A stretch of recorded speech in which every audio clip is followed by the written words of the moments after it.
শাহিন ভাই কি দেখতেছেন এটা? এটা নেক্সট টুলের সবচেয়ে বড় এবং সবচেয়ে শক্তিশালী একটা টর্চ। 10,000 মিলি এম্পিয়ারের ব্যাটারি আছে এটার মধ্যে। আচ্ছা এটার আলো Torch light। লুমেন্সও অনেক বেশি, হ্যাঁ টর্চ লাইট।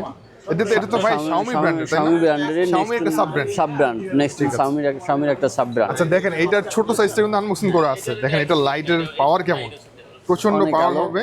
এটা ভাই খোলা নাই, ক্যামেরাটার মধ্যে একটু ধরেন না, আমার ক্যামেরাটার মধ্যে একটু ধরেন না, দেখেন প্রচন্ড আলো হবে। ঠিক আছে, তো এইটার বড় সাইজ হচ্ছে কি এই যে এটা 10,000 মিলি এম্পিয়ার ব্যাটারি দেওয়া আছে, তো আচ্ছা। আলো লং টাইম ইউজ করতে পারবে, লং টাইম ব্যাকআপ দেবে। তো শাহিন ভাই এটার দাম কত পড়বে? এটার দাম 7,500 টাকা। 7,500 টাকা Xiaomi brand. Xiaomi brand next tool. এইটার দাম কত পড়বে ছোটটা? 3,800 টাকা। 3,800 টাকা। সো এই ধরনের লাইট কিন্তু অনেক আছে ভাইয়ের কাছে, নেওয়ার জন্য স্ক্রিন নাম্বারে এটার কন্টাক্ট মধ্যে করবেন। পাঁচটা আছে, LED থাকে। এলইডি আছে এটার মধ্যে, এটা একটা single এটার LED। 5টা এলইডি। অনেক powerful। 3600 লুমেন। ঠিক আছে।